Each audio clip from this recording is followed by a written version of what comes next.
Hello collectors, it's Steven here and welcome to my review of the Marmit Monster Heaven Burning Godzilla or Desu Goji or whatever you want to call this thing because there's a ton of pet names actually. Reissued in new paint schemes for the Vinyl Wars line, this one was a New York Comic Con exclusive. Collectors adore this sculpt. I definitely say almost like a heavenly power. And some have more than 10 different variants in their collection. Is it worth it? Is it worth having OCD over the different variants of this guy?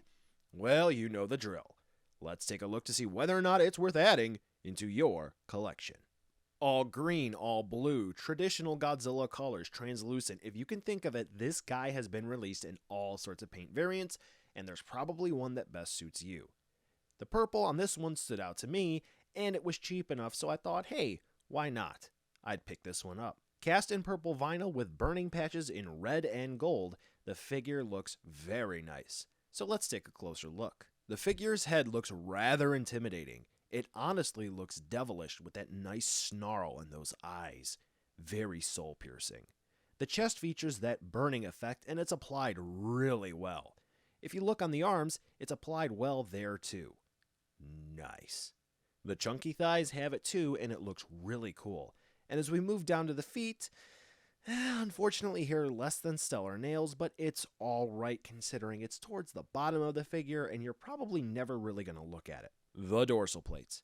Very nice looking, but mine took a very small tumble when it was in the bag. You can blame dystonia for that. My hand twitched, muscle cramped, and I dropped it, and it nicked one of them. Not a whole knock against it, but this is clear that the paint's pretty thin considering I've thrown Bandai America figures and there's been no paint scratches on them. Unfortunately, the tail is really bland with no paint on it. Overall, though, it's a very impressive piece.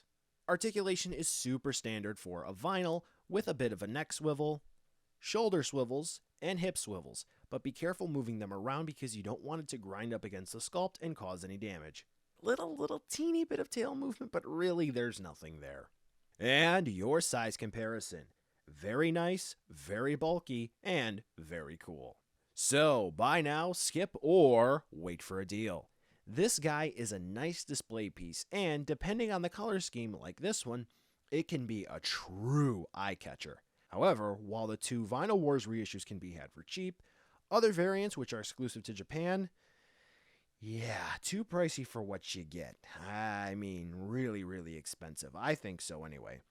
At the end of the day, though, this guy will bring new life to your shelf. So whether it's this paint variant or another one you're going to be able to find on secondhand sites like Mandarake or even Jungle, chances are, regardless of the price, it will look fantastic on your shelf.